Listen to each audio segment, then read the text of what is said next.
house always wins. Play long enough, you never change the stakes. The house takes you. Unless, when that perfect hand comes along, you bet big, and then you take the house.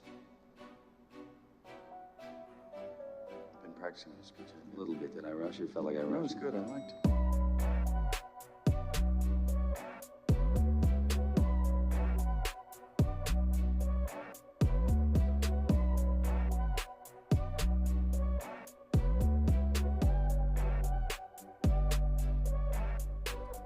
What's up, everybody, and welcome back to the Big Easy Bets podcast. I'm your host, Logan. With me in the studio, Nick Von Brick. What's up? We got Bam in the control booth. Yahoo! This is episode 250. We are on to the College Football National Championship and the NFL playoffs, the divisional round. A lot to dive into, a lot to recap. It was a god-awful week, but we'll get to that here in a second. Hit that like and subscribe button. Off the top, Sam Leavitt to LSU. Lane Kiffin went and got his guy. Yep. The original guy. The guy that we were like, you're our number one. And then Damon Williams was like, I'm in the portal. He's courtside at the basketball game. Leans over, he's like, actually, we're going to go with that guy. And then Damon Williams had to snip, snap, revert course because he was going to get sued back to Washington. And then Lane Kiffin had to hop on the private jet, go intercept Sam Leavitt in Knoxville after his Tennessee visit, before his Miami visit. And he sold him that he was the original guy. He was, in all seriousness, we didn't know Damon Williams was a possibility, but we both agreed we would way rather Sam Leavitt over Sorsby. Yeah. So I think it's a big get. And another name that came available was Jordan Seaton from Colorado, 5-star offensive lineman. Go get that guy. Get on the jet and go get him. Because all these wide receivers, that's great. A lot of super talented guys. We had a lot of super talented guys at wide receiver last year as well. So go out, get the offensive lineman, and let's go. Caden Durham's coming back. Trey'Dez Green's coming back. Gang's all here. So, how are we feeling? How are you feeling, Bam? I'm just wondering, didn't Leavitt have like a really bad foot injury? It was an ankle injury, yeah. The rumor is that I thought he had a Liz Frank injury. Why don't you Google it? You got a computer in front of you. Let me take a look. As far as I know, it was an ankle injury. The rumor circulating was that he rolled it playing basketball, which you and him, one and the same. We'll get to that in a second. And it allegedly fractured the relationship between him and Dillingham. It's a rumor. Hasn't been substantiated yet, I guess, but if so, what a fool. But what can you do? Kids love to hoop. Yeah, ball is life. Look, got a couple fellas playing pickup at the rec. What are you going to do? You going to play Texas Tech the next day? It can wait. Yeah, we'll see. I think Leavitt's extremely good. Go ahead. Yeah, he had so the season-ending injury was a Liz Frank foot injury. He had it in September 25 during the Baylor game, but worsened over the season, leading to surgery in early November.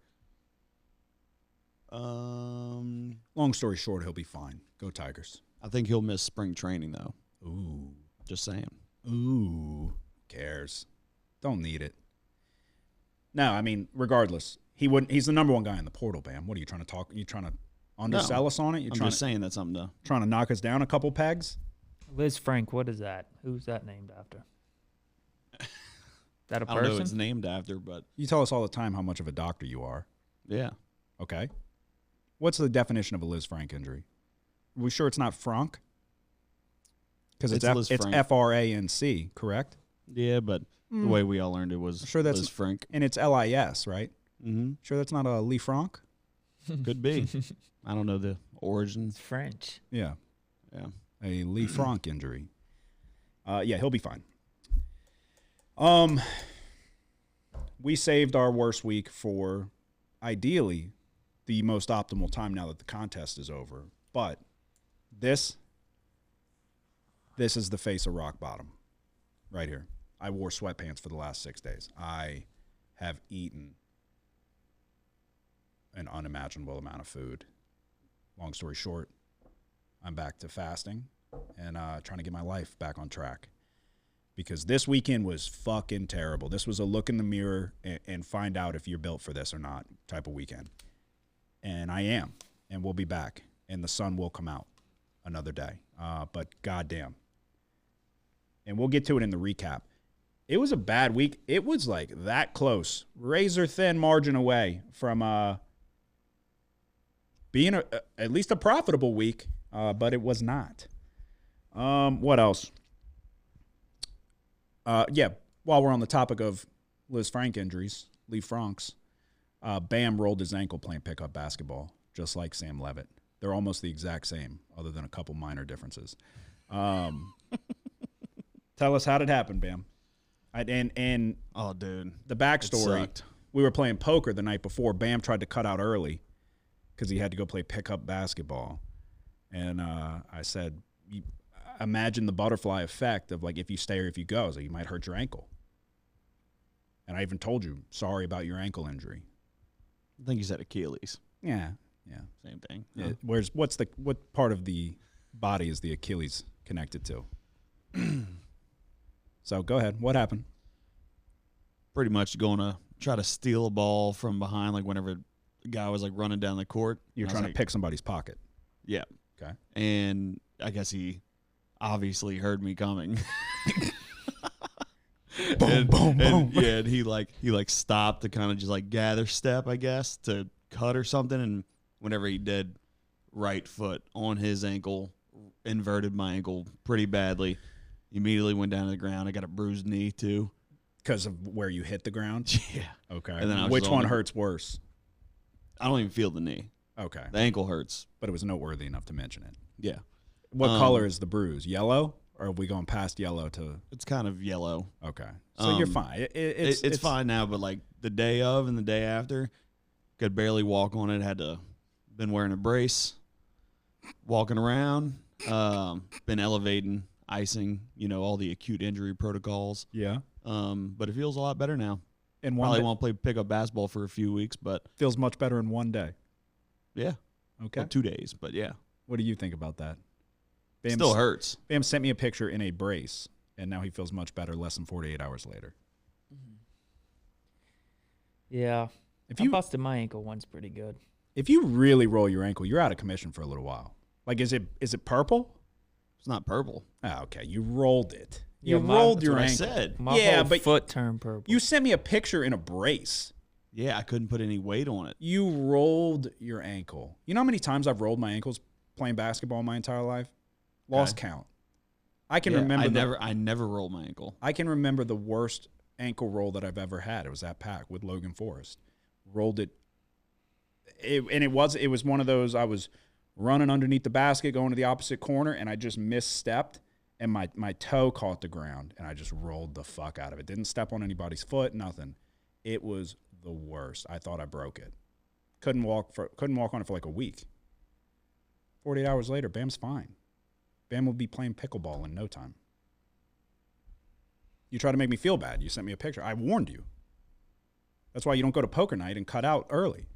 Yeah, well, it was 1:30 in the morning. I immediately got to elevating it, icing it, bracing it, compressing it, and I mean it still hurts. Don't get me wrong. Like I can't move my foot in certain positions without it hurting, but it feels a lot better than the day it happened.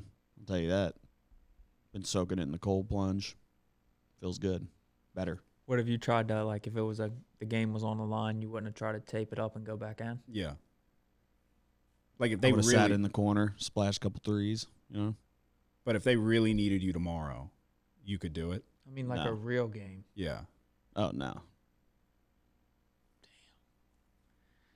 Soft. Yeah. Just generation. Nah, it sums it up pretty perfectly. Yeah, you rolled your ankle. Get over it. You I'm not making the big deal out of it. Bam, you sent me a picture in a brace. I said you And jinxed you me. let us Congrats. know. You let us know that you bruised your knee on the fall down as well. You let us know that you have a yellow bruise on your knee. Did you ask somebody to come kiss it to make it feel better? Your Bobo? No. No, in all seriousness, rolling an ankle does suck. It sucks, but I think they could. They'll be all right without you for a weekend. Yeah. You know. So you're fully into the health and fitness club lifestyle. You paid for your membership. You're getting your money's worth. Yeah. You're going there every day. 5-6 days a week. Nearly every day. How long do you think you'll keep that up for? It's like the honeymoon phase. You paid for it, so you're like, I'm going all the time. Yeah. I mean, what am I paying for if I don't go? No, I feel you. I paid for a pack membership for a full year. Didn't step foot in the building for a whole year. Well, it's just easy because it's on my way home from work, so I can just stop there, get a nice workout in, head home for the night. All right. Couple things in the NFL off the top. Biggest news outside of how many shitbags just completely didn't show up for postseason play. Number one, Mike Tomlin has stepped down as the Steelers head coach. It's been, 20 years? Yeah, 19 years, something like that. You got to tip your cap to the consistency. Consistently found his way into the postseason. It was time to go. It's been Groundhog Day now for what feels like since Antonio Brown lost his mind. Whether you want to blame that on Vontaze Burfict or whoever. Do you think where do you put Tomlin on the totem pole, I guess? Because he gets a lot of credit. And like I said, you have to tip your cap to the consistency. But also, they've been mediocre for a decade, it feels like. So where do you put him? Yeah, I don't know. I mean, I think there's nothing special about him. I think it turned into reputation more than actual results. I'm sure he's good, like, as far as, like, he's just not bringing, like, anything special to the table, if that makes sense. Like, nothing groundbreaking or anything. He's just kind of... I think he's a top-tier leader of men. Like, he gets everybody to buy in, and they all like him. And like, you got Aaron Rodgers saying, like, he came here because he was here. I think he's really good in the locker room and getting everybody to want to play for him. But, yeah, do you have some groundbreaking scheme or system, X's and O's? Probably not. I think he's super old school, right? And you could tell some of the especially last year with the Steelers, the way their team was built, run, punt. Yeah, you keep hitching your wagon and get a turnover and maybe win. But yeah, no, he's had some bad coordinators because what was the guy, Matt Canada? Yeah, I couldn't believe he ended up being the coordinator after what happened at LSU. Yes, but then you go from him, you end up going to you settle on Arthur Smith these last couple years, and the NFL is this weird fraternity where it's like once you're in, you're fucking in. Because they're like, we're interviewing, who was it? It was, it might have been Arthur Smith, but then there's just so many of these coordinators that it's like, why are they getting interviewed for a head coaching job? You know who they are at this point, and Arthur Smith is one of them. Like, you just have these people that refuse to adjust or adapt. Or you look at the Chargers just got rid of Greg Roman.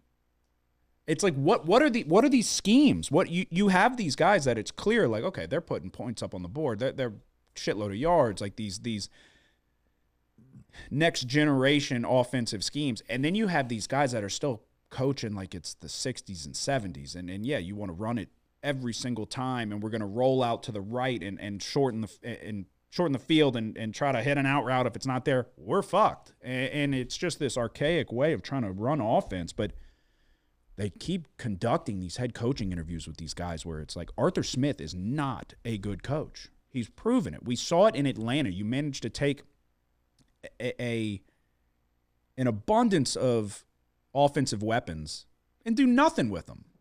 Nothing. He wanted to hand the ball to Algier over Bijan Robinson.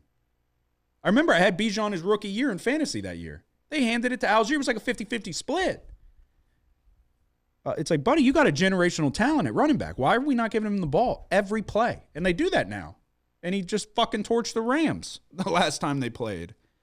I think it's just weird how you can see a guy at head coach have no success and then even go to a coordinator position or back to where they started and all of that, like Arthur Smith in Pittsburgh. That offense is not good. That offense is bad. It's been bad all year. The only reason they were able to fucking do anything is because Aaron Rodgers is still pretty damn good.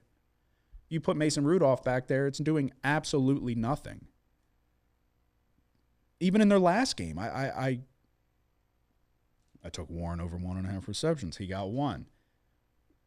Dude, the game before that, he got fucking 8. And if you go back and look, their offense, when it does well, they're getting the running backs involved in the passing game, not just Gainwell. There was situations when DK was out, they're putting Gainwell at the slot and Jaylen Warren, and then you're throwing screens to Warren, and it just turned into they were doing none of that. And I just don't understand how in the most important positions these coordinators just will refuse to adapt, and then he'll go get interviewed for a head coaching job. So, but I just think it's weird. It's like once you're in for life. We're going to keep you in consideration, and you'll get a job somewhere. Dennis Allen, go immediately picked up by the Bears. Obviously, he can coach defense, but you have a couple good years as a D coordinator. You turn back around, and maybe somebody will consider you for a head coaching position. Look at Flores. Flores goes to Miami. Then he has a fallout there, goes to Minnesota. Great defense for a few years. He's going to be considered for a head coaching position. And then it's like you just go around and around you go.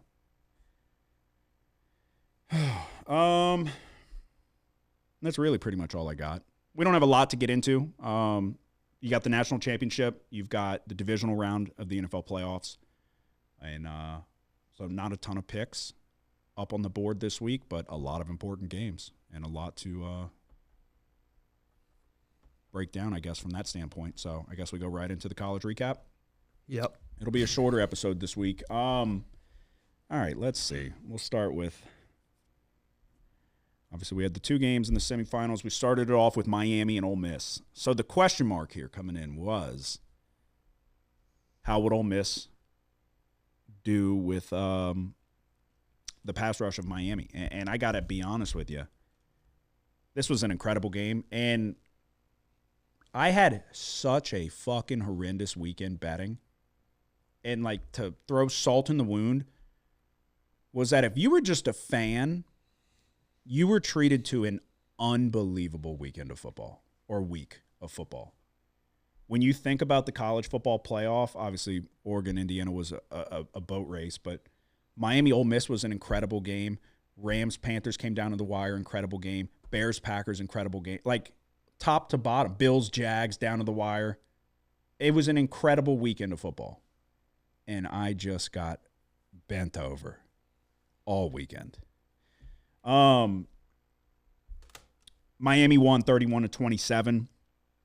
It was my worry. I had the first half under 26.5. It was my lock. Put it in the category of what I felt like was a good bet. That didn't go our way. First play of the second quarter, Kewan Lacey, 75 yards to the house because Moten, the D tackle for Miami, who was questionable coming in, he tried to go. He ends up leaving the game.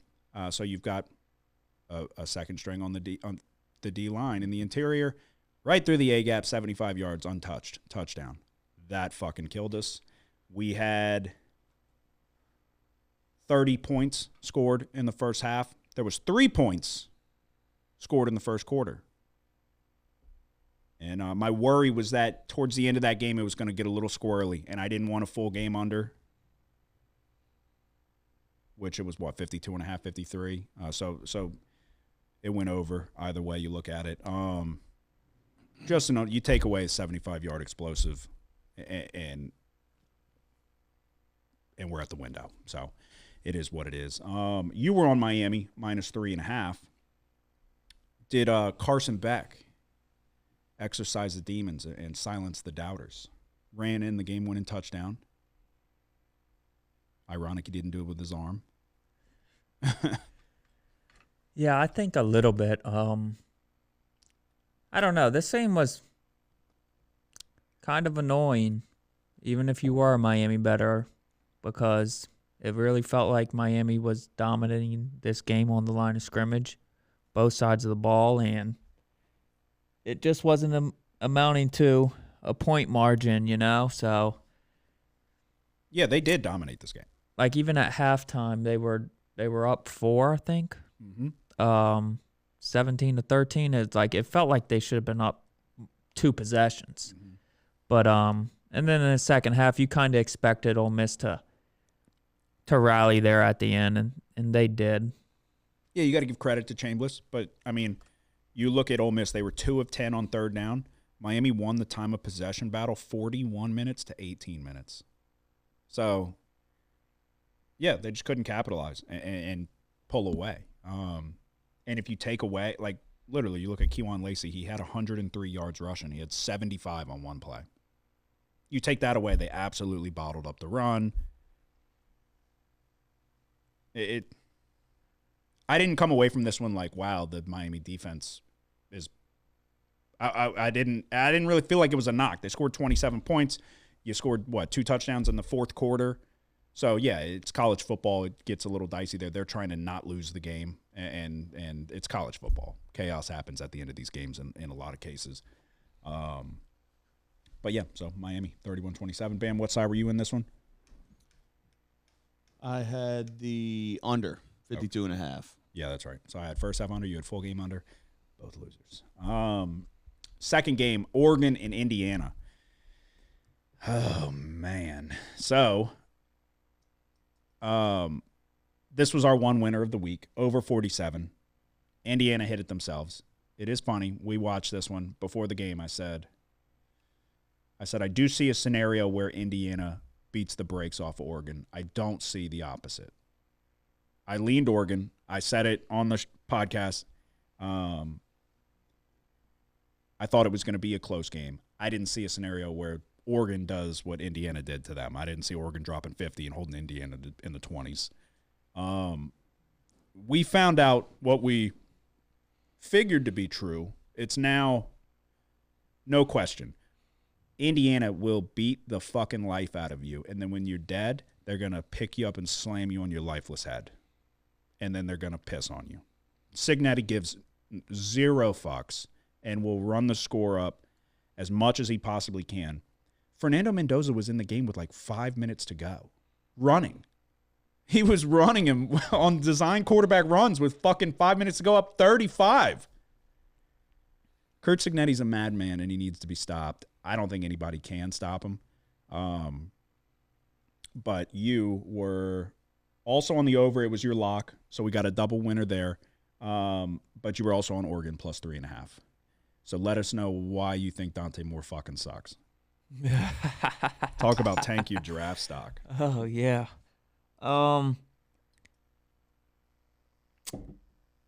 This game, Indiana's a lot better, right? But, first play pick 6.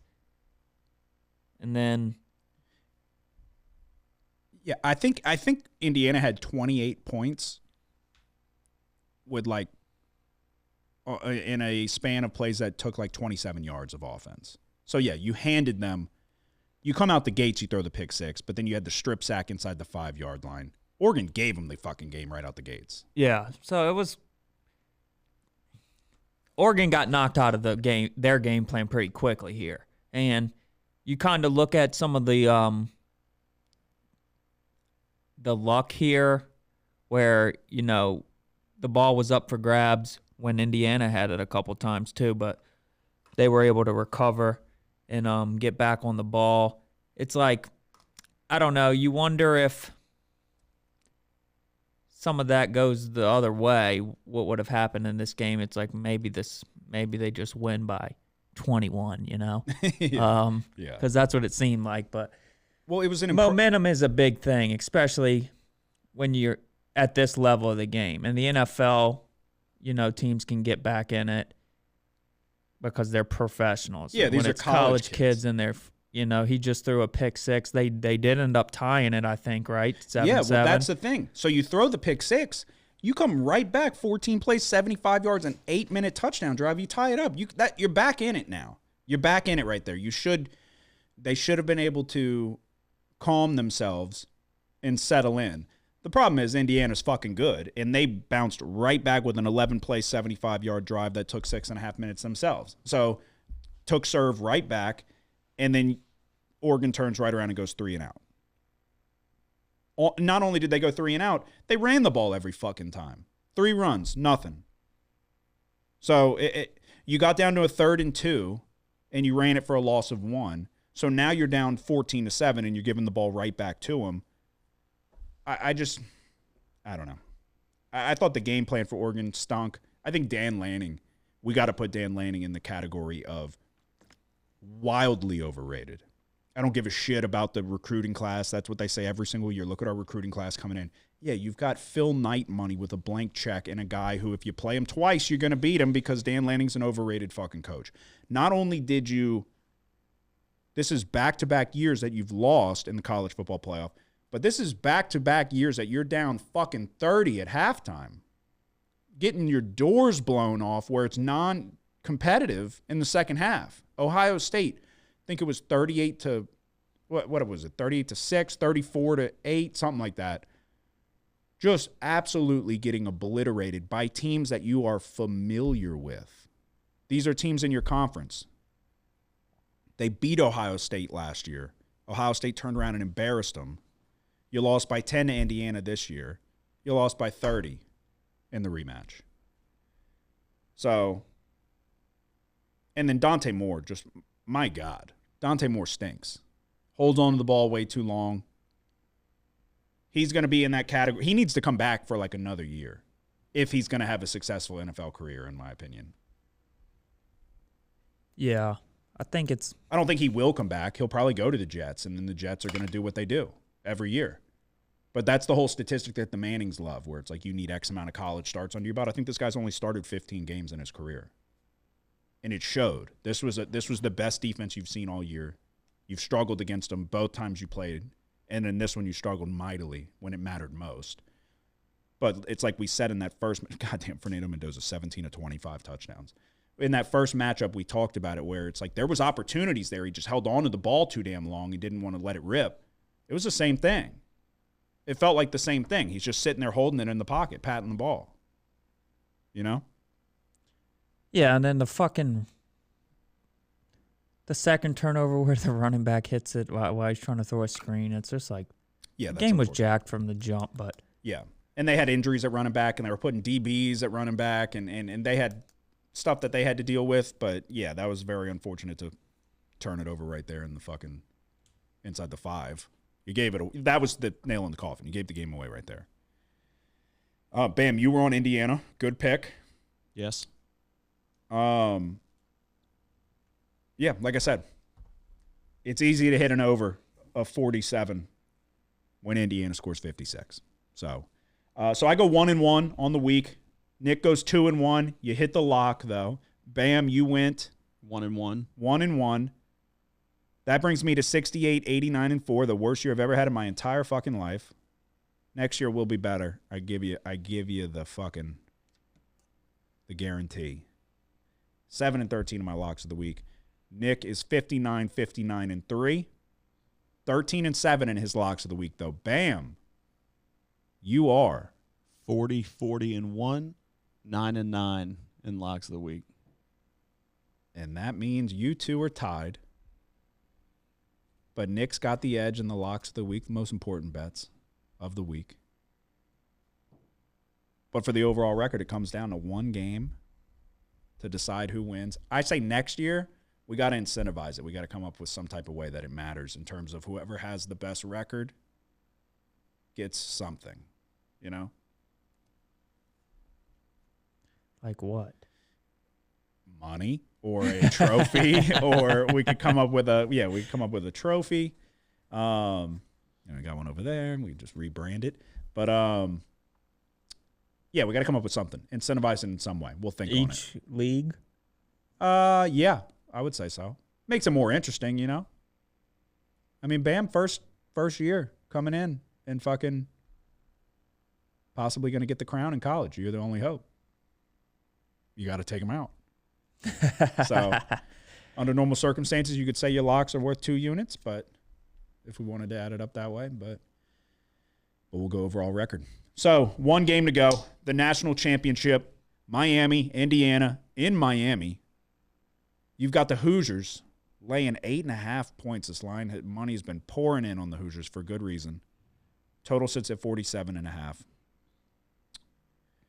Who feels good about it?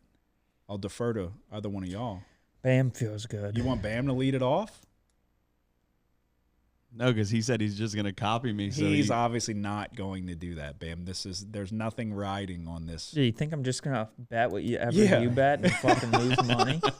Fucking guy. Bam wants the regular season crown. Yeah, we'll give you the honors, Bam, if you feel good about it. Which way you going? I say no locks for college? There's only the 1 game? Or I mean, I have call a it? lock. Well, okay, you're on side and total? Possibly.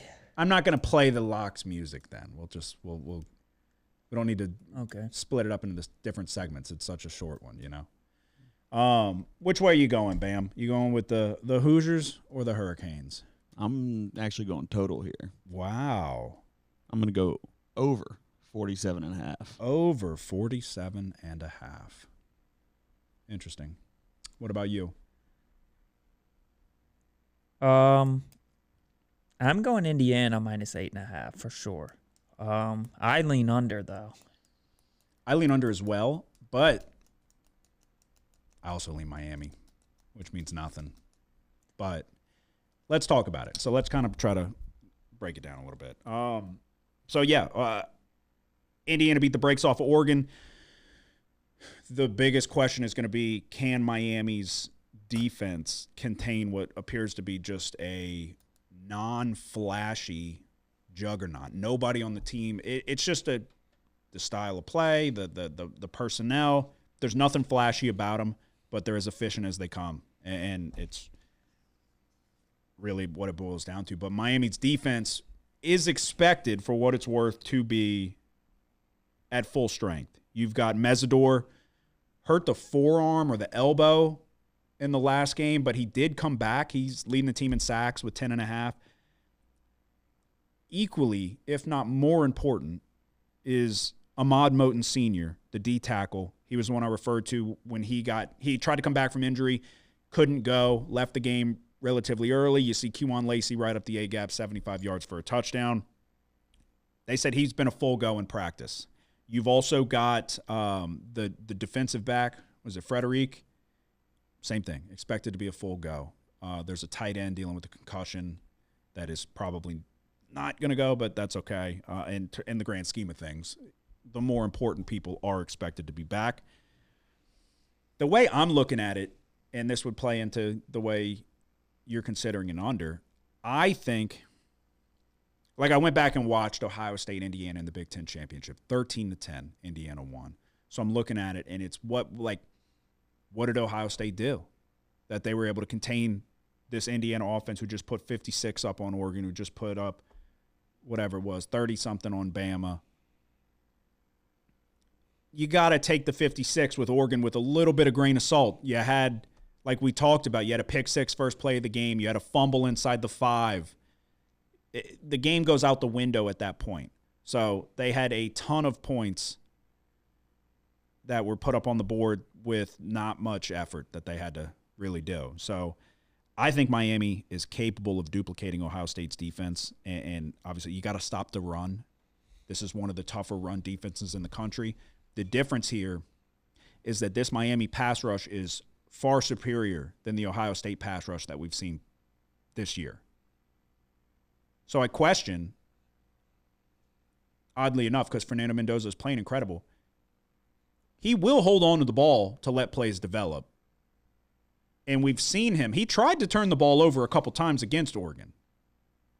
It just so happened it was their night, and every ball was bouncing their way, and their linemen go and chase down the play and are there to recover a fumble if needed, whereas Oregon's guys don't. But he fumbled a couple times, and they just kept falling on him. So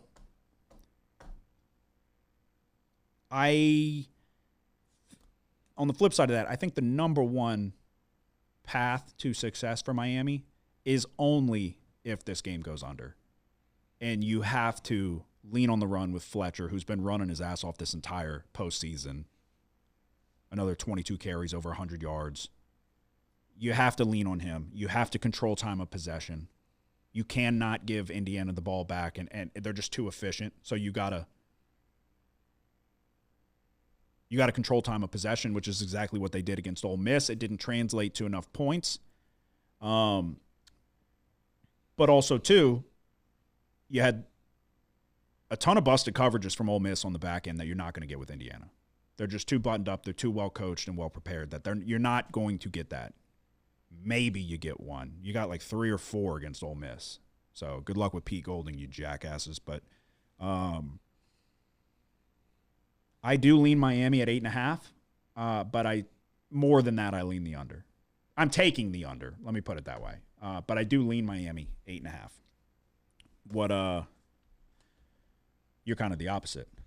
Yeah. Originally, I did say you're sitting there watching it and you're like, they're beating them by 50, and it's like, under no circumstances am I going to back a Carson Beck-led team versus a Fernando Mendoza-led team in Indiana with Kurt Signetti versus God-blessed Mario Cristobal, who will do everything in his power to lose himself a game, versus Signetti, who they're just so well coached and so buttoned up and prepared. But what number's too much? Because now we're out to 8.5. I'm thinking it would have to get to double digits for me to even start considering Miami. But so that's so all that's I look happened. at that Big Ten championship, dude. I went, like I said, I went back and watched it. I think Miami can duplicate. I don't know. I don't know if they're going to be able to do that. Is Indiana going to go quick game and negate the pass rush? Or are they going to just... I think they certainly can. Especially, you just saw it every time Oregon on the outside trying to play man here, which is not really a good idea to do against Indiana because their players aren't, you never heard of them, but they just win one-on-ones every time. Charlie Becker, Surratt, a bunch of guys that they poached from some if they played Division off III school. They were going to hit them quick. If they played tight, they were going to hit back shoulder or go over the top. And they're extremely hard to defend because of that. I don't know. You kind of go back to the Ohio State game because both these teams played Ohio State. Miami. How was Miami able to upset Ohio State? It's like big play to Jeremiah Smith. He gets tackled, inside the 20-yard line or something like that. And then it might have been the next play or a couple plays later. Mm-hmm. It was Saying throws the pick six. Yeah. Yep. So it's like, I don't know. That was kind of a gift because that really kind of set Miami up to put them into where they can play their style of game being up like that. Okay, all of a sudden now they can try to run the ball. And they did. They had more success than I expected them to have running the ball against Ohio State. Mark Fletcher, 90 yards, almost 5 yards a carry. I guess that's the big question here is Miami going to be able to possess the ball enough to play keep away and win time and possession here? And if they are going to do that, they're going to have to do that by running the football. Yeah, it's going to be in the trenches. But that's the thing. This is far and away, in my opinion, the best team that Indiana has seen in the trenches, offensive and defensive line. Because you've got first-round talent on that offensive line, Maui Goa and a couple other guys. But then the defensive line, same thing too. You've got first-round talent there too. So the only other comparison was Ohio State. I think Miami's better on the D-line and the O-line, for what that's worth. And then when you saw Miami play Ohio State, they held the Buckeyes, and this is a Buckeye team that is not running the ball as effectively as they have in years past, but they still held them to 45 yards on 24 carries, less than 2 yards per carry. Well, granted, I didn't look at sack yardage, so I'm sure you got to take a little bit away there, probably a good bit. But regardless. Bo Jackson, 55 yards. Yes, they got game scripted out of that. Or at least you're down 14-0 at halftime. You got to throw it a little bit more in that second half. So I just think this defense for Miami is as good as advertised. But that Indiana offense is clearly the most effective and efficient offense in the country. So, yeah, I mean, I'm not, like, in love. I think with it anything. is. This is tough. This is tougher than last year. And last year I tried to get cute and take Notre Dame. First half, they had a fucking over a 10-minute drive to start the game and scored a touchdown. And then after that, it was purely downhill from there. But, yeah, I guess that is a good point. Like, so far, Indiana has really dominated the line of scrimmage. And then really Miami has as well. So it's like, okay, now the two meet and who wins. I don't know. I just think everybody is going to gloss over the fact. Like, look, I get it. We were watching it live. I said, no fucking shot am I taking Miami. I said, I'm taking Indiana. I guarantee you that. But then you watch all the money pour in. It's like we're up to 8.5 now. And I think it's going to be very easy for people to gloss over this Miami team in the trenches. And that's where Mario Cristobal makes his money. Like, obviously on the offensive side, but you've got a shitload of NFL talent on that D-line. So maybe Fernando Mendoza is just one of those guys, I guess. And I'm going to be honest, the post-game interviews kind of wearing on me. They feel like he's reading a script. At first it was fun where it's like, oh, he's sweet. And then it's like, all right. Like he's setting up, it's like you're setting up your political career now? That's what it feels like. And then, yeah, it worries me also that Carson Beck celebrated like he won the national championship last game. Because that was some weight off of his shoulders. It opened up his dead eyes a little bit. But do I trust Carson Beck to win this game? Not a fucking shot. I feel like that's why it's like I lean Miami in the under. I feel like if you lean the under, you got to lean Miami a little bit, unless you're like they're just going to blank them, which they certainly can. But Mark Fletcher's fucking good. Mark Fletcher's good. And we've seen it every single game along the way where Mark Fletcher has been effective and had difference-making runs. A&M, 75 yards, whatever. Like big-time runs to put his team into position. But, yeah, what it boils down to for me is I just don't think enough stock is being put into how good this Miami defense is, or both sides of the line of scrimmage. So I got nothing to lose. I'm going to take Miami plus 8.5, and I'm going to go under 47.5. I took TCU against Georgia. Take that for what it's worth. So, well, yeah, that's the thing. This is not this type of situation, but Indiana. This is another one of those scenarios, just like last week, where I don't see a shot in hell where Miami blows the doors off of Indiana. I wouldn't be shocked if Carson Beck throws 3 interceptions and they beat him by 40. Maybe I just go under 47.5.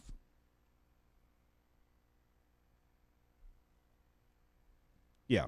I'm just going to, can I get a better, what's the best number I can get, Bam? Let's see. What are you, asleep at the wheel over there? 47.5. All right. Yeah. A lot of times I feel like I find myself getting in the way of the freight train. And it's like, how many times are you going to fucking get run over? You know what I mean? Like, I don't want to be sitting there. I think it's too many points. But I don't want to be sitting there as Cignetti is just shoving it down my fucking throat. I know the Indiana defense is good. I know the Miami defense is good. Carson Beck can lose you the game. Your path to success if you're Miami is to run the fucking football and control the time of possession. And then we'll see how this Indiana offensive line holds up against a ton of NFL production on that D-line for Miami. We've yet to see them go up against a team of this caliber. Ohio State's defense is incredible. Their pass rush is not that good in comparison. Yeah, Ohio State. They're better on the back end. It's like it should have been written on the wall, right? Why Ohio State wasn't going to be able to repeat this year. Yeah. And they're lacking their running backs. Yeah. Yeah, you had Travion Henderson and Two Quinshon Judkins. NFL running backs. They went out and got Donaldson. He didn't live up to it. I thought he was going to be good. I liked him at West Virginia. But, yeah, I don't know. This is tough. Last time an underdog covered was 2018 Clemson. +5 against Alabama. They won the game outright in a blowout, 44, I think, to 14. So it's been Fucking 7 2019, 2000, a lot of years. 6 or 7, something like that, yeah. Since underdog Yeah. has covered, and the last one to do it won. So what's Miami money line paying? Yeah, Miami ain't winning this motherfucking game. Not against Kurt Signetti and this Fernando Mendoza kid. I just don't see it. I don't see it. Which way are you going? Fuck, dude.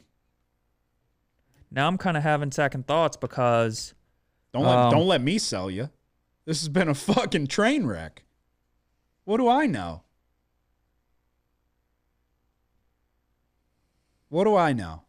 like In my heart of hearts, I know it's like, ball. can Miami run it? They're going against the nation's number 2 rush defense. It's a rush defense that stuffs 29% of their opponent's runs. Top 10 third down defense nationally. It's like you watch last game. It's like, okay, Oregon can't do anything because Indiana knows the plays. Let me introduce you to Malachi Toney. But we're on the under, so. And it's like if Miami can somehow have success offensively by being able to run the ball, by being able to control the clock, it's like surely Indiana can go punch for punch with them, and then you're looking at it's a turnover or Mendoza tried. something that gives the edge to one team or the other. Because Indiana, number 1 third down offense in the nation, 58% conversion rate. So you're going no play and you're hoping Bam just loses? First time ever. No play. No, I'm kidding. I'm going to go Miami +8.5. I'm switching. I love it. Well, Bam, come on. Bam, you didn't even know where fucking Fernando Mendoza went to school last year. I'm been trying to say, I don't know how Indiana keeps it up. How can they keep going toe-to-toe with the best talent in the world when they don't have it? You said, I am definitely taking Indiana, I'll tell you that. But I'm considering the under. I'll go Miami as well. What do we have to lose? I keep saying it, and we'll go back to it. It's like every time. It's like I keep getting surprised by Miami's ability to be able to establish a run. And maybe they didn't totally dominate late in the game like I thought they would. Mm-hmm. But I think if they can certainly get off to a somewhat decent start, that's the biggest thing is don't let it get out of hand early, because if they do, then Miami's going to be totally toast. Yeah, maybe this is the first half under. But if Indiana scores first, live bet Indiana minus whatever. Yeah. Once they have to get in a position where, if they find themselves in a position where Carson Beck has to throw the football, it's over. Look yourself in the mirror, slap yourself in the fucking face if you bet Miami at that point, and it's over. Just know that. All right. Well, there you go. Which one is your? Wait, are you just Miami? Yep, Miami +8.5. Incredible. My lock will be the under 47.5. I'm also on Miami +8.5. Bam, you are on the over. Yep. 47.5. What is your? What do you like about the over? Path to points. Mendoza. They're gonna. This could be a game that stays really close. I don't. For some reason in college, So you think football, Miami will match them? which could possibly leave it in overtime. Oh, so you think we're going to national championship. overtime in an That would be 8.5 point cool. spread? But I don't know. There's something about these college games that the time just doesn't tick. That's what it seems like. You know, I'm It always does sitting there. when Miami has the ball. Yeah, when they run the football. Yeah, but if they, So you're saying overtime might be in play here? I think so, Okay, so why the fuck would you not take Miami plus 8.5? because it's gonna be a shootout, a barn burner. Yeah, I'm kind of starting to get the feel that this game has upset written all over it. Oh my god! What's the Miami money line? Did paying? I sell you? Miami money line is Be honest. plus 280. Did I? I need at least 3-1. Yeah, fuck no. Fuck I no. want plus 350. Yeah, what are we doing? I sold you that much? Oh, I don't know shit this year. That's crazy. This is our problem. Dude, Beck's got it, man. Beck's got it. This is our problem. This is how we find ourselves live betting fucking Oregon. we get in the same room and we're like, you know what? You're fucking on to something. I think I might have to take a break from live betting. Yeah, fuck yeah. Yeah, after what just happened to us. Because it sucks. Well, I there's times you can't live bet every game. You just can't. But I do think there are times where it's like clear as day, gotta go. Like, and there's also other times where you start like, you're like, should I do it? And you're watching like play. The odds are fluctuating with each play, and I think it's a bad thing to consistently do.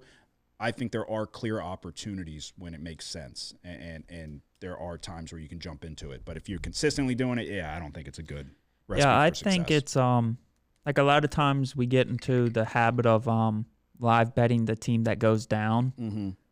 I think sometimes, after you see what's going on here, especially in college football, the NFL, tides can turn. And Well, the NFL, I love it when if you like a dog or if you like a favorite or whatever, and the underdog takes the opening kick to the house or something, it's like then you get a better price right off the bat. But sometimes it's like I hate to bet a team when I could have got a better line before kick. Yeah.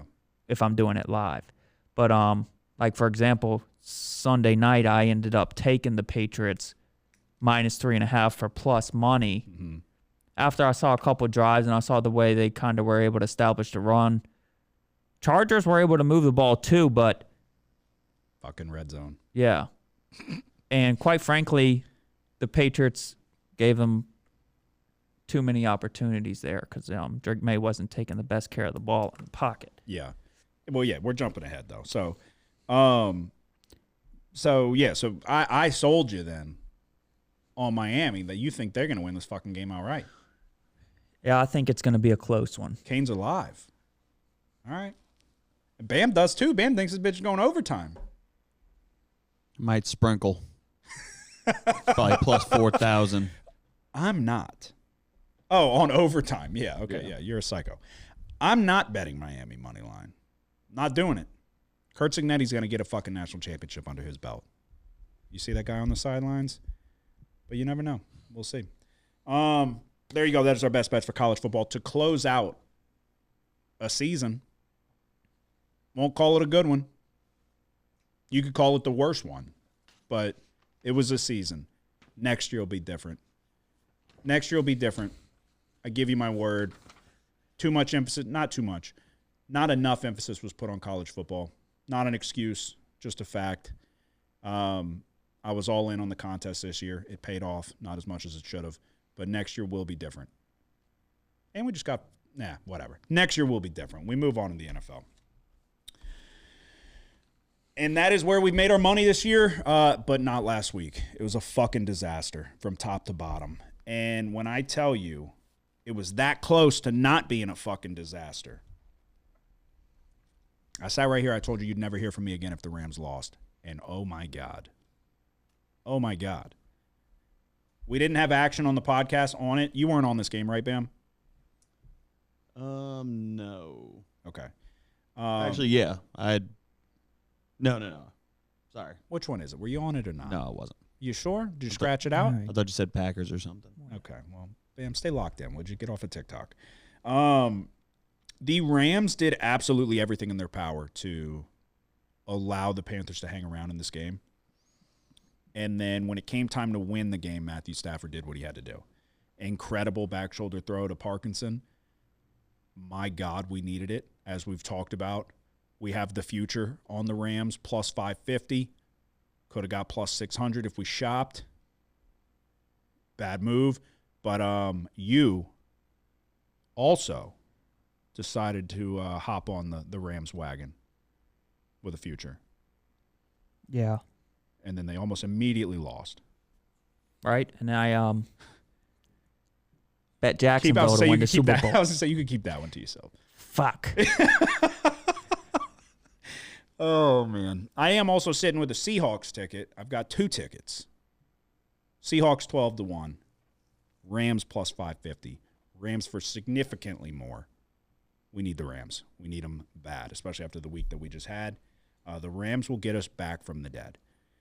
And they tried their hardest to lose to the Panthers, but they didn't. The next game, we had action on it. You were on it. I was on it. Were you on the Packers, Bam? Yeah. All 3 of us took the Green Bay Packers at a pick'em. Let me start by saying, fuck Matt LaFleur. Matt LaFleur nearly ruined my fucking life. But he ruined my weekend, I'll tell you that. No, in all seriousness, the Packers had a 21-3 lead at halftime. The Packers had a 21-6 lead in the fourth quarter. 21-6. How many times does Matt LaFleur have to coach like a fucking fat pussy on the sideline before you figure out that this guy's a fucking dipshit? He was the one who famously kicked a field goal down 8 with fucking a minute and a half to go from the 10-yard line. Everybody forgets about that. Matt LaFleur's a fucking moron. Top to bottom, a moron. The Green Bay Packers defense sold out in that fourth quarter, but it was fucking 21-6. It was 21-3 at halftime. You scored 6 points in the second half. The goddamn Chicago Bears scored 25 points in the fourth quarter.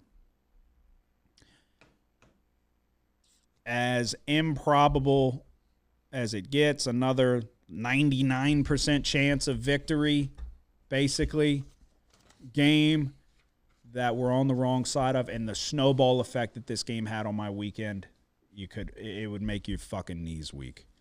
That fourth down throw from Caleb Williams was probably the most impressive throw I've ever seen in my fucking life. Rolling out to the left. He was off the ground when he let go of the ball. He did a gay little hop. But made a guy, like, evaded pressure. Do you know what throw I'm referring to? The 4th and 8. 5 minutes to go. Who did he throw it to? A Dunze, maybe? It was a fucking dart. He layered it over the defense on the left sideline. If you're looking at it from the perspective of the screen, he rolled out to the bottom of the screen. He always likes to jump when there's defenders by him. Don't get me started. Yeah. And he fucking threw a fucking bullet mid-jump. They have it frozen. They have a picture of it where his feet are off the ground and he's still got the ball in his hand. And he just flicks it on a fucking frozen rope. You got to watch it again. It was unbelievable. The odds of complete, no one else is fucking completing that throw because no one else is dumb enough to hop like that. But he did. And then so we're playing poker while this game's going on. I almost jumped out of my chair when LaFleur took that fucking timeout at the end. You know, they needed that fucking timeout. Yeah. This dude's a piece of shit. I'm not even kidding. This guy, and I've said it throughout this whole year, I had a future on the Packers. We got good value on it. I got the fuck off the boat before shit hit the fan. As soon as Parsons tore his knee, I said, I'm fucking out of here. But, dude, it's how many times they pulled up a stat, and I would butcher it if I tried to tell you exactly what it was, but The moral of the story is this guy gets a big lead and just blows it, sits on his hands and just hopes the clock ticks faster. It's happened way too many times. 25 points in the fourth quarter. You wouldn't run the ball. I don't know. We took the Packers out of pick 'em. It closed at, I think, 2.5. Money came pouring in on Green Bay. We had good value. That was the moral of the week, the moral of the story of the weekend. But that's an inexcusable loss. He should lose his job. He should lose his job, in my opinion. Yeah, you just don't know. Like, they went stale for so long, and then, Chicago climbs back in the game. Then they hit the touchdown, their only touchdown of the second half, and kind of like, oh, maybe that's enough. But, yeah, I don't know how you look unstoppable in the first half, and then in the second half, what the fuck you can happened? hardly do anything. Yeah, what? How does that? But that's got to be a change in philosophy of like, and what leads me to believe that LaFleur's telling them like, just don't turn it over. Like he's in his head, he's got to be thinking like, we're good. We just got to just play safe, play smart, because Jordan Love rolled out on a fucking 3rd and 2 and made no effort to scramble and pick it up. He just threw it out of bounds, and at the time it was not like a nail in the coffin play or anything like that. They had a big lead, and if your defense gets another stop, and that's great. But that I'm like, why are you not fighting to pick that up? Why are you not trying to use your legs and move the chains? He was way too quick to just throw it out of bounds and punt the football. That leads me to believe he was told, like, just don't make a big mistake and we'll rely on the defense. It's fucking crazy. It's inexcusable. The timeouts, the end of game situations. This guy's a fucking bozo. I don't ever want to hear anything about LaFleur being this top tier head coach. He's a good coach, not a great coach. He's a good coach that'll lose when it comes time to win the football game. Ben Johnson will go win the fucking football game, and he's gonna punk your dumb ass at midfield at the end of it. So, and then you can go cry over spilled milk about how he was mean to me and suck a fucking dick, dude. Matt LaFleur. There's no coach in the league that I despise more than Matt LaFleur. So that started off, what should have been a winner was a loser. And we'll keep it consistent in that category. We'll go to the Bills and Jags. Jaguars were at home hosting a playoff game against the Buffalo Bills. I had the over 52. If you bet it earlier in the week, or if you bet it pretty much, I guess, honestly, the over took a good bit of money. But 51s were available. When we recorded, took 52, bet 52. Later in the week, the under took money. Ends up closing 51. That's how many points were scored. We got to talk ad nauseum about the fucking kicker for Jacksonville because he can kick it from 80 yards, but he misses from 50. Trevor Lawrence on a 4th and 2 inside the 10, maybe even the 5-yard line.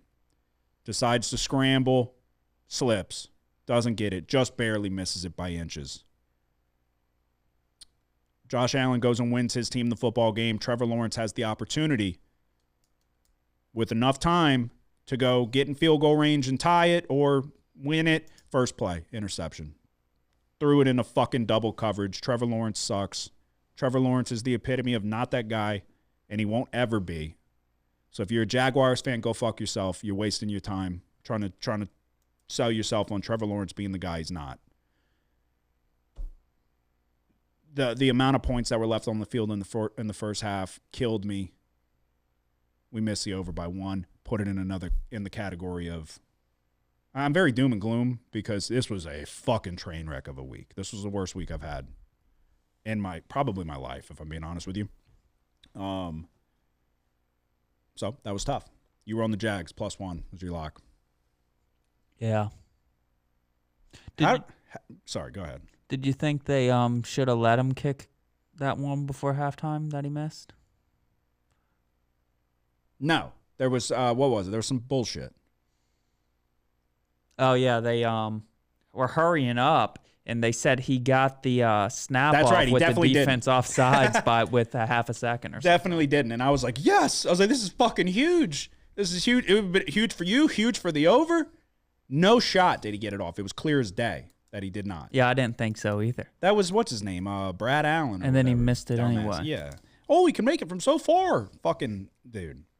Give me a break. The damn Jaguars were averaging, 7 yards per carry? Yeah, that's my main takeaway here is you just wonder how they weren't, the game flow gets interrupted if you're not if you get stuffed on first down for a couple drives or whatever. But they just they weren't able to run it at volume, right? For whatever reason, even though they had success per yards per carry and total rushing on the game, it was over 150 yards rushing.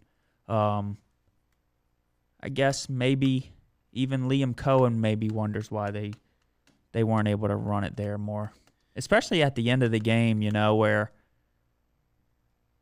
they didn't have a problem scoring, I guess, to take the lead. And then you just knew, though, once this game started and it was Jacksonville wasn't up by 7 or more, that if this was going to be a one-possession game where a touchdown wins it, that Allen was going to be able to get it done.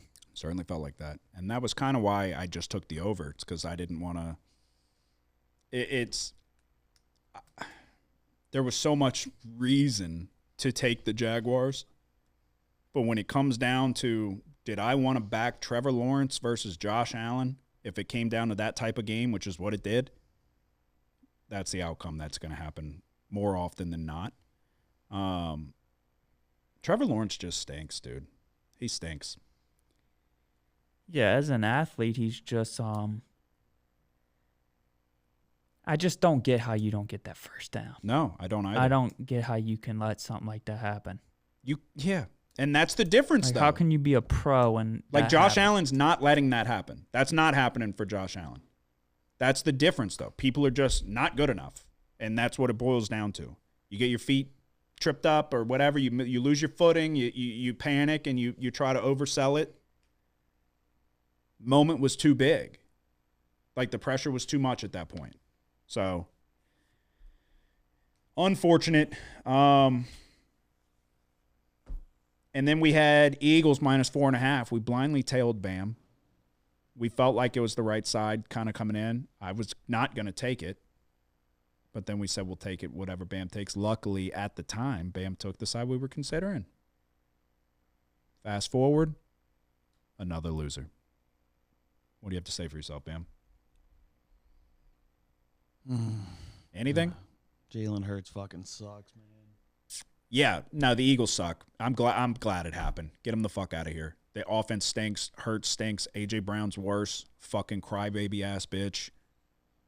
You can't fucking cry. And then Sirianni, though. Sirianni's a fucking bozo, too, running over there, getting in his face. He's a bozo. They're all bozos, top to bottom. It's the most expensive offense in the NFL. The fucking offense sucks. You handed play calling to a guy that's never called plays before. You get what you deserve. Well, he went over there. He said, "Catch the ball, you fucking crybaby motherfucker." But then, yeah. He said you can't cry and then not catch it when you. What do you want to do? What do you want to do, AJ? You want to go fucking read? You want to go read a book again? Yeah, it's. Part of me was like, A.J. Brown's going to get the game-winning touchdown, and then they're going to fucking get hyped up, like, after he did that. But no, he just dropped a bunch of shit after that. I was like, you got in his head. You fucking got in his head. Yeah, he dropped the key third down, and then luckily they went to the security blanket Goddard. And then Devontae Smith drops one. Yeah, after that. And then, yeah, I mean, look, came down to the stretch, and quite frankly, the Eagles weren't going to cover, but they were in good opportunity to win that game. I mean, in a good spot, but they blew it. Yeah, they suck. They got what they deserve. Credit to the 49ers. Kyle Shanahan's the coach of the year, in my opinion. He won't get it, but he should. Chargers and Patriots, Sunday night. Holy fuck. I'm out on Herbert. Herbert sucks. When Herbert was drafted, I, on this podcast, said Herbert will be Phillip Rivers. Good quarterback. Never will get you to the finish line. That was disrespectful to Phillip Rivers. Yeah, Herbert's not a pimple on Phillip Rivers' ass. That was bad because you go back and you watch the tape and there was receivers open. McConkey was open on a number of occasions. The offensive line fucking sucks. Sure, Milton Williams, my God, tip your fucking cap. I think I said I hope Milton Williams doesn't wreck the game. He wrecked the fucking game. But this truly just boiled down to Herbert played like dog shit. He played like shit. And that's... the Chargers defense played well. Yeah, they did. And that was my expectation coming in.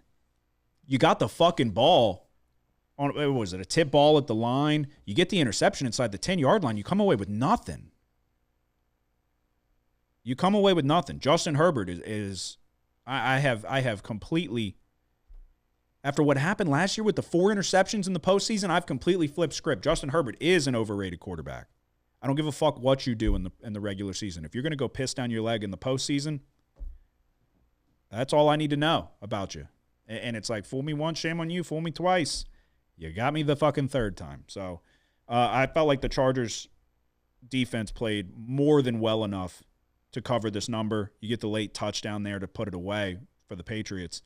But Drake May struggled in that first half, and they were throwing looks at him. He played much better in the second half. But he was struggling in that first half.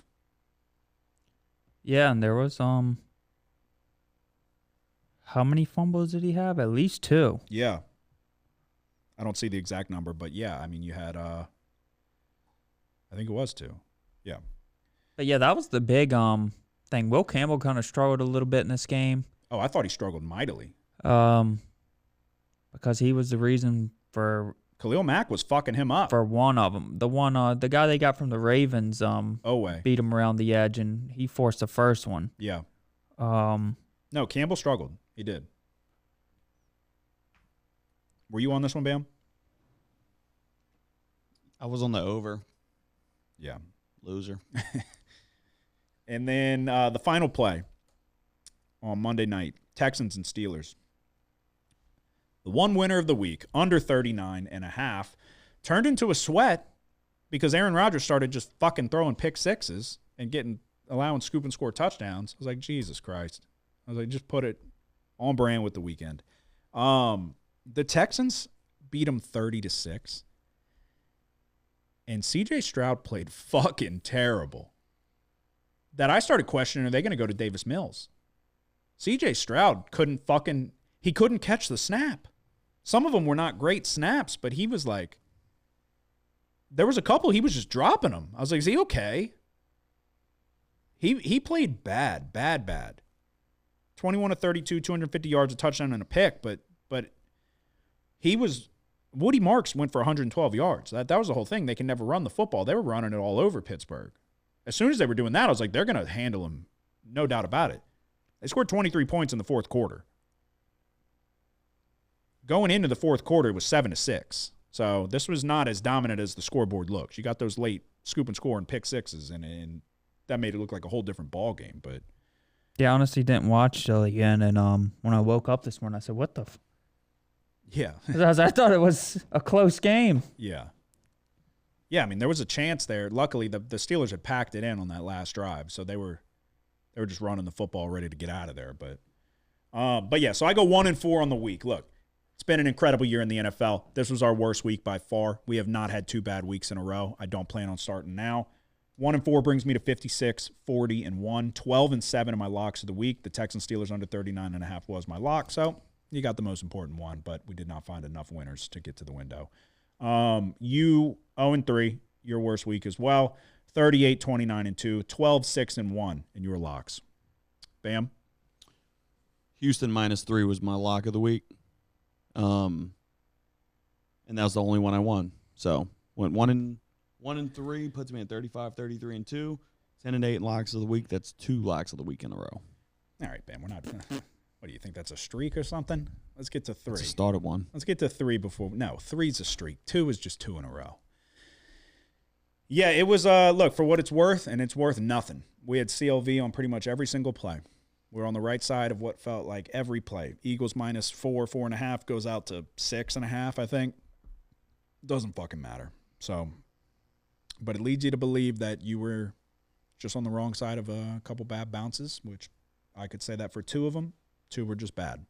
So we're right back to it. We're going to turn it around and get back on track. You got the divisional round of the NFL playoffs. This is where the money's been made. We're going to try to do it again. Bills, Broncos, first game. Is anybody on it? Are you? Yes. I'm on nothing for Saturday. Okay. You want me to go? So, Bills and Broncos, it's a 1.5 point spread, but if you look at the money lines, it's a pick 'em. If you want to pay, if you want to spend some juice, you could get a number either way, but it's essentially a pick 'em.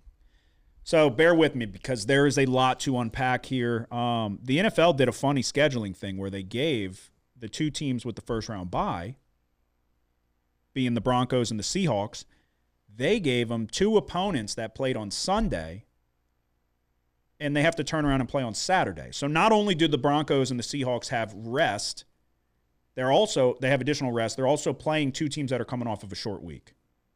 1 less day of rest. So interesting that they did that.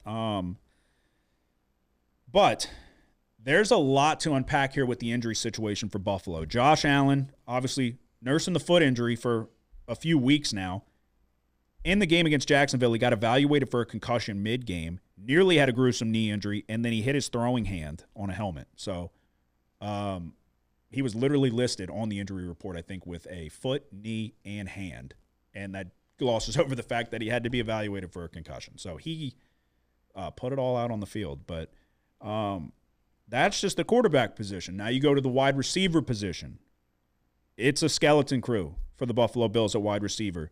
It was already essentially a non-existent room. Gabe Davis and Tyrell Shavers both tore their ACLs. Gabe Davis was a gruesome one. Both of them done, not coming back. Curtis Samuel, this would be a big return for Buffalo, is eligible to come off of IR. He's in his practice window. He could be activated for this game. I haven't seen anything official yet. That would be a big deal for the Bills. With that being said, I'm going to be honest with you. I'm not exactly sure where a consistent path or any path, obviously Josh Allen is who he is, so they're going to score some. But I think it's going to be tough sledding to put points up on the board here if you're the Buffalo Bills. Khalil Shakir is obviously the best wide receiver option, but Jaquan McMillan might be the best slot corner in the league. The matchup's not great. The Bills defensively are horrible at stopping the run, but the Broncos don't run it very well. So are they going to be able to take advantage of that? You've got R.J. Harvey as their best running back ever since Dobbins went down. He's not that effective. So I don't know if they're going to be able to take advantage of the main weakness of the Bills' defense, and their secondary is pretty good. They don't give up many explosives at all. So this is another game where it comes down to, do you want to take Bo Nix against Josh Allen? But for a wide receiver room that, I mean, is just decimated after the injuries, it's going to take an unbelievable individual effort from Josh Allen. And James Cook is going to have to go crazy. But long story short, I'm going to go under 46.5 here. You've got the Denver Broncos at home, well-rested, altitude, short week for the Buffalo Bills. You can make an argument the best defense. I don't know how the Bills score. You're going under? I'm going under 46.5. Are you going over? No, I'm going Bills. Okay. So So tell me, how are the Bills going to score? like they did last week. But you're down Shavers and Gabe Davis now too, and they hate, Gabe Davis went down early. but Shavers is down too. Yeah, and I don't know if that's a big deal. Oh, I don't know. Curtis Samuel logged a full practice today. So it's looking like he's going to be back. But it's like when you look at the way this team uses the tight ends, right? These are the primary receiving threats on this team, are the tight ends and Shakir. Because outside of that, Yeah, you would think fucking Keon Coleman could have a big role here, but I think Josh Allen hates Keon Coleman. And I think that's last week, it was one of the big reasons why I was on Jacksonville. I was like, well, who the hell is this was before his players got hurt. I'm like, who the hell are these guys? Like, who's he going to? Where's his go-to guys? Yeah. And, the kind of thing you learn is watching the end of that game is he doesn't need them. Yeah. Dalton Kincaid, that's where you saw the Bills struggle there a little bit towards the end of the season a little bit when he was out. Once he came back, I thought the offense kind of got rolling. The Bills didn't have a good game running it at all. And to me, I thought that was going to play more of a factor, and it didn't. Mm-hmm. They still were able to find success offensively. 27 points, game-winning drive. I don't know. When you look at this game, it's reminiscent of last week's game. I think, the Broncos are better in the secondary, so it's going to be a tougher matchup for the Bills there.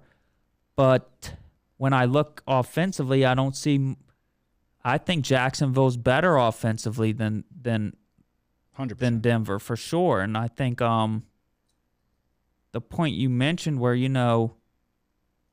Jacksonville's a good rushing team. The Bills, the Broncos are middle of the pack. And R.J. Harvey just doesn't see. Bo Nix is going to have a good game. I don't think he has the vision necessary yet. Maybe it'll be something he learns. But yeah, I think if the Broncos are going to have success, Bo Nix is going to have a good day running, using his legs. I just don't. Yeah, I don't know if the Broncos' offense is good enough to go toe to toe here. Yeah, I'm not saying I taking the Broncos, and I wouldn't. This is the same situation as last week. I don't want to. I've been low on Bo Nix all year. I've been low on Trevor Lawrence all year. I'm not backing Bo Nix against Josh Allen. I'm just not getting in front of that freight train. I'm not going to be shocked if this Denver defense is too much, and I just. If you bottle up Cook and with those edge rushers, and it is a good pass blocking O-line. It's a good O-line all around for the Bills. So it's going to be a good matchup there. And I think that was, I guess one of the things that surprised me is that Jacksonville's pass rush didn't play as big of a factor as I thought it would. Mm-hmm. So they did have one key sack there late in the game. I think it was before Jacksonville took the lead. I think they needed to get a stop. They did. The sack was the reason why. But other than that, it wasn't much. Yeah. I mean, it does worry me, too. Like, dude, Allen's got to be super banged up. Like, he's definitely not 100%. And then, but it's Josh Allen. I get it. But it's like, God, dude, that knee injury, when I first saw it, I was like, oh, shit. I was like, that's not good. The way it bent like that and him holding it, I was like, oh, that's not good. And then same thing, you hit the throwing finger just like Stafford did. It's, I don't know. I think that, let's put it, I really do. I think this will be one of the more impressive postseason victories. If Josh, because I just don't think, I think he's going to have a heroic game. They have, their skill position players are fucking terrible. The tight ends are good. I think Hufanga's pretty good at covering the tight ends, though. So I think it's going to take an incredible performance from Josh Allen. And he's the one guy that can do it. But I think you just put another feather in the cap if he does it. And then it's like, this dude, how do you get in front of him, I guess? You said you're on nothing for Saturday, Bam? Yep. Okay, are you on Niners Seahawks? I guess. I'll go for all of them here. Really? Yeah. I'm not on Niners Seahawks. It's the one I'm not. Which way are you going? I think it's tough, and I'm trying to see what the best line here is. 7.5. Either way. Yeah, Seahawks, little right? juice. You can get 7 Seahawks.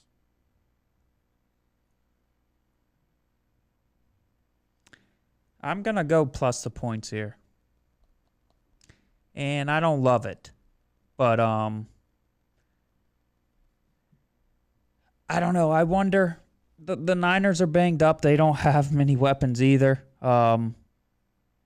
It's like you go back to a couple weeks ago where the 49ers weren't able to do jack shit offensively. But it's like then again, you look at the Seahawks, a good game in terms of yards, but not capitalizing in the red zone.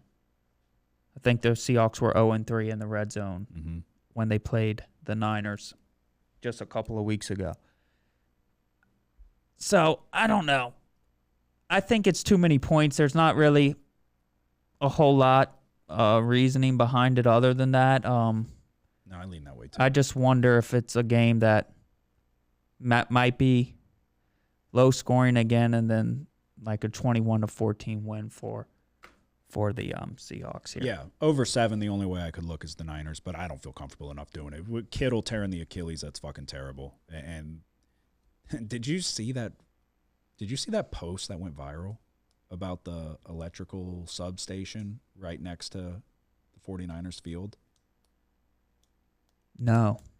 I screenshotted it. Let me say. It's for the trains? No. Oh. Yeah, I said substation. I don't know if I can know what it's. Let me see.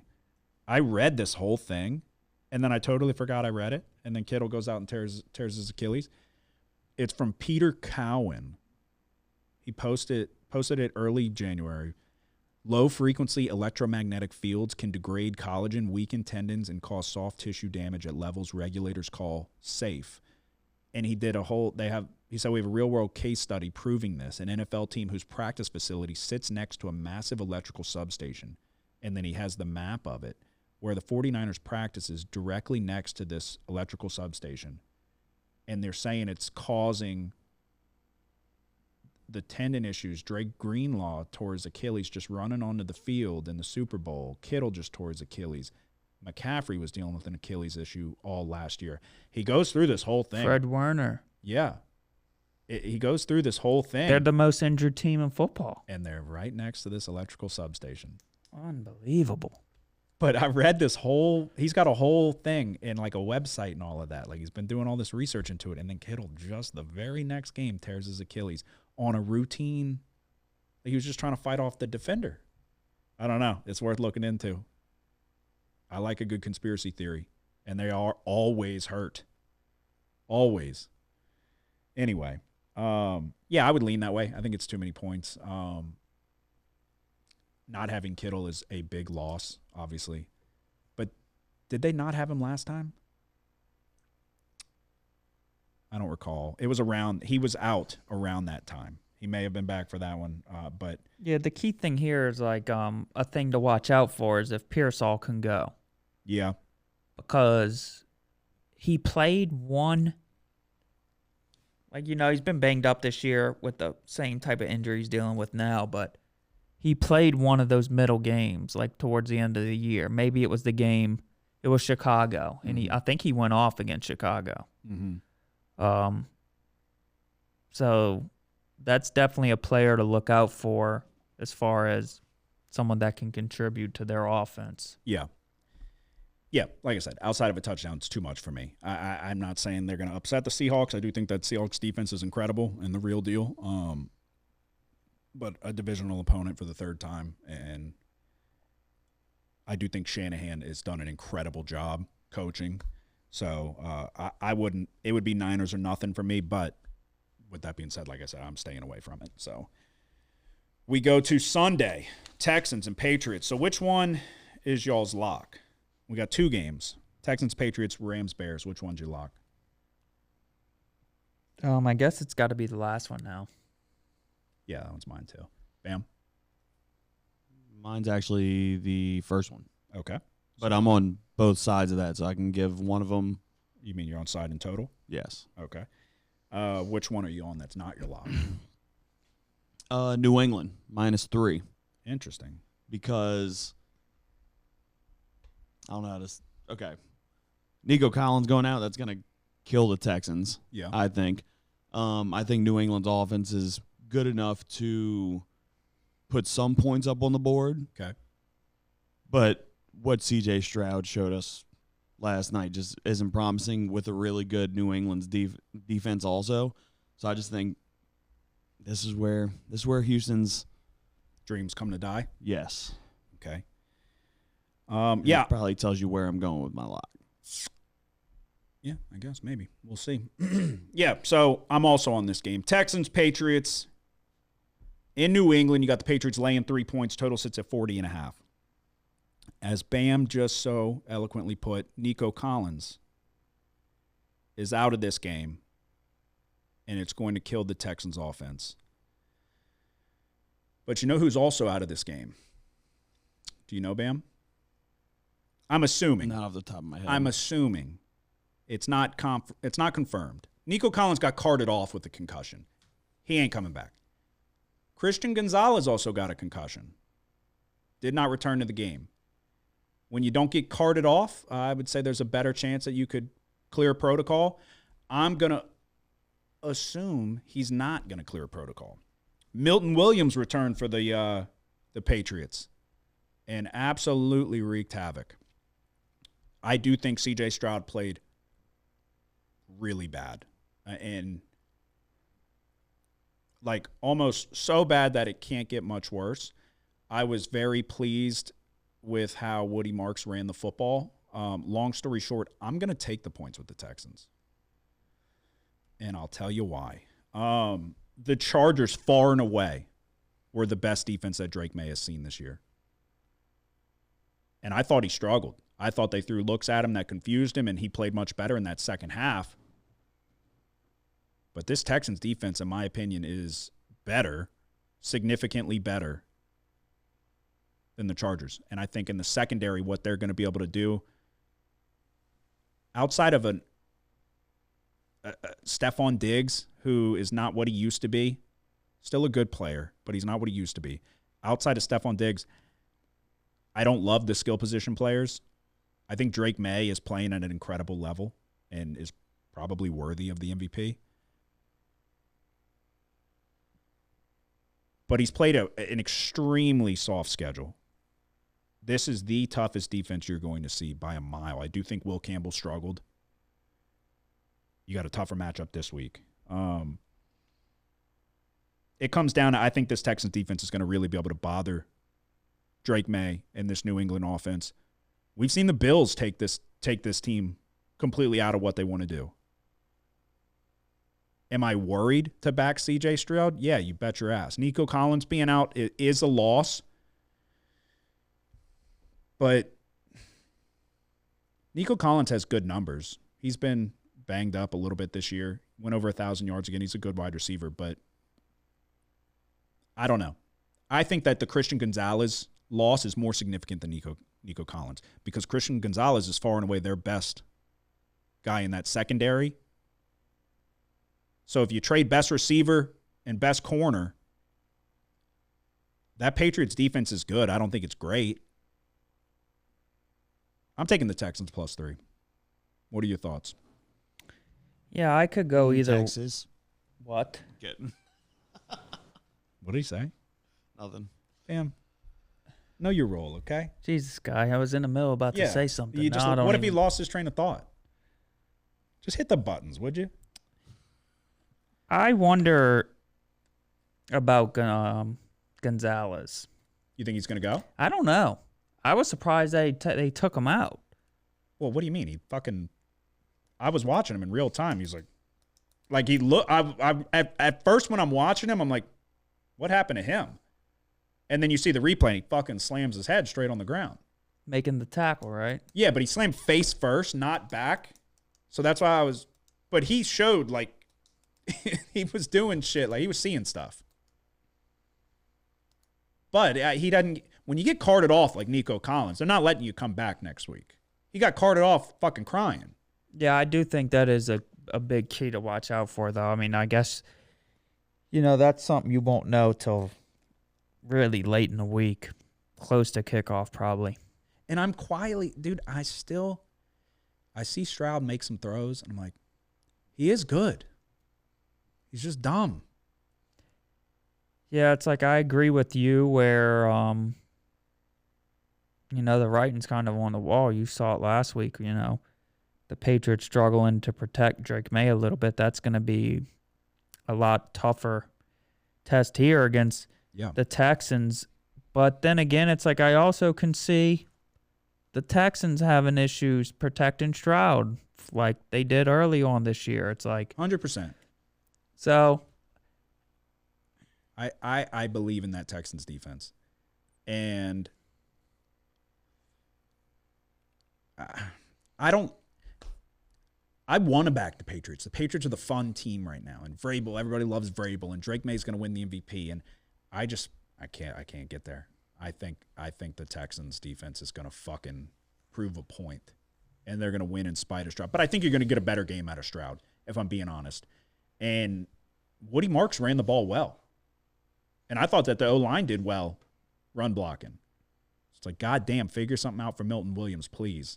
And then I just think that I think there's a path for the Texans to score if Christian Gonzalez is not on the field.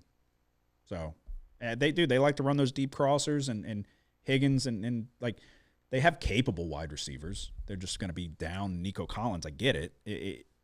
I still think that there's a path to points. We just need Stroud to catch the snap. Which way are you going? I'm going to skip that one. You're not going to have a play? Yeah, I lied. Wow. Okay. I don't like the point total either. It's a little bit low. It was a little bit This low. is like an under game, but I don't know. No. That's dipping a little bit too low, in my opinion. I agree wholeheartedly because if you look at – that's funny you said that because I firmly agree. At first glance, I'm like, I want to take an under. But then when you see the number, against the Steelers, it was 39.5. The under took money before kick. But you're a point higher here at 40.5. This is a much more capable Patriots offense than the Steelers, what we just saw. Yeah. So, and I think that Steelers defense is not great on the back end. But I think that they can rush the passer better than the Patriots, obviously. So, I don't know. I was hoping like maybe in the 44-ish range, like, and then when we didn't get that, I was disappointed. So yeah, I'll take Houston +3. And all we have left is our locks of the week. No such thing. What? Oh, okay. Rams, Chicago. Okay, Rams and Bears. Which way are you going? Rams -3.5. Now we just have the locks of the week. You're fucking crazy. No such thing as a lock, but if there was. It's a lock, Kramer. You've had this thing under control for almost 3 years now. But it's a lock. They need that fucking juice. They need that next bet. They need. Come on. Yes! When they win, they go fucking crazy. You're a bad motherfucker. Go in that shower, grab your fucking nuts, and tell the world somebody's sniffing my fucking nutsack today. Because I ain't got time to fuck around no more. All right, for my lock of the week in the NFL, we are going to Rams-Bears at Soldier Field, and we are going to lay 3.5 points with the Rams. We're heavily invested on the Rams to win the Super Bowl. With that being said, the Packers were right there. You had your foot on your throat and you let it off. Matt LaFleur and Sean McVay are not cut from the same cloth. Maybe they are a coaching tree, not cut from the same cloth, though. Sean McVay will take advantage when they get this team pinned down. There will be no fourth quarter comeback for Chicago. I'm laying 3.5 points with the Rams. It's obviously worrisome. The Rams have kind of sleptwalked for the last month, but I think they have the defense to bottle up the run. Caleb Williams does have his inaccuracies. He's willing to go win the game when it's time to win it. I don't think he's going to have the opportunity come this fourth quarter, so I will lay 3.5 points with the LA Rams as my lock of the week. Which way are you going? I'm going to go. So, I lean the Rams, but I'm a little bit worried about the way their defense has performed for 5 or 6 weeks now. And we're going to end up going over 48.5 here. Some monies came in on the under. I think it getting below 49 is key for me here, taking the over. So, I don't know. Just over the past few weeks, you kind of go look at the final scores of the Rams games, and they're having to win because their offense is putting up a lot of points. And I think they'll be able to do that here against the Bears defense. I was surprised that the Eagles weren't able to finish that final drive last week, but you kind of wonder if the Bears are going to be able to keep up here a little bit. Yeah. So at 3.5, yeah, I definitely lean the Rams, but I feel a little bit safer that the over has taken. I mean that the total has taken some under money here and given us a little bit better number. Yeah. All right, Bam, which way are you going for your lock of the week? I know y'all just touch on it, but Texans, Patriots, I'm going under 41. Okay. A little bit of a weather game here. High of 36 during the day, low of 20. Slight chance of rain. Could play a factor, but yeah. All righty. There you go. That is our best bets for the divisional round of the NFL playoffs divisional round, and as well as what we touched on earlier, the college football national championship. To recap, I am taking Bills Broncos under 46.5, Texans +3, and the Rams -3.5 is my lock of the week. We're going Bills in a pick'em, Seahawks +7.5, and Bears Rams over 48.5. Okay, going New England -3, Rams -3.5, and Patriots Texans under 41 for the lock of the week. There you go. That is our best bets. Episode 250 is in the books. Hit the like and subscribe button if you don't mind on your way out the door. Do you have anything to say before we go? Nope. Bam? Nope. Y'all have a good one. Who dat? The house always wins. Play long enough, you never change the stakes. The house takes you. Unless, when that perfect hand comes along, you bet big, and then you take the house. I've been practicing this, a little bit. Did I rush it? Felt like I rushed. That was good. I liked it.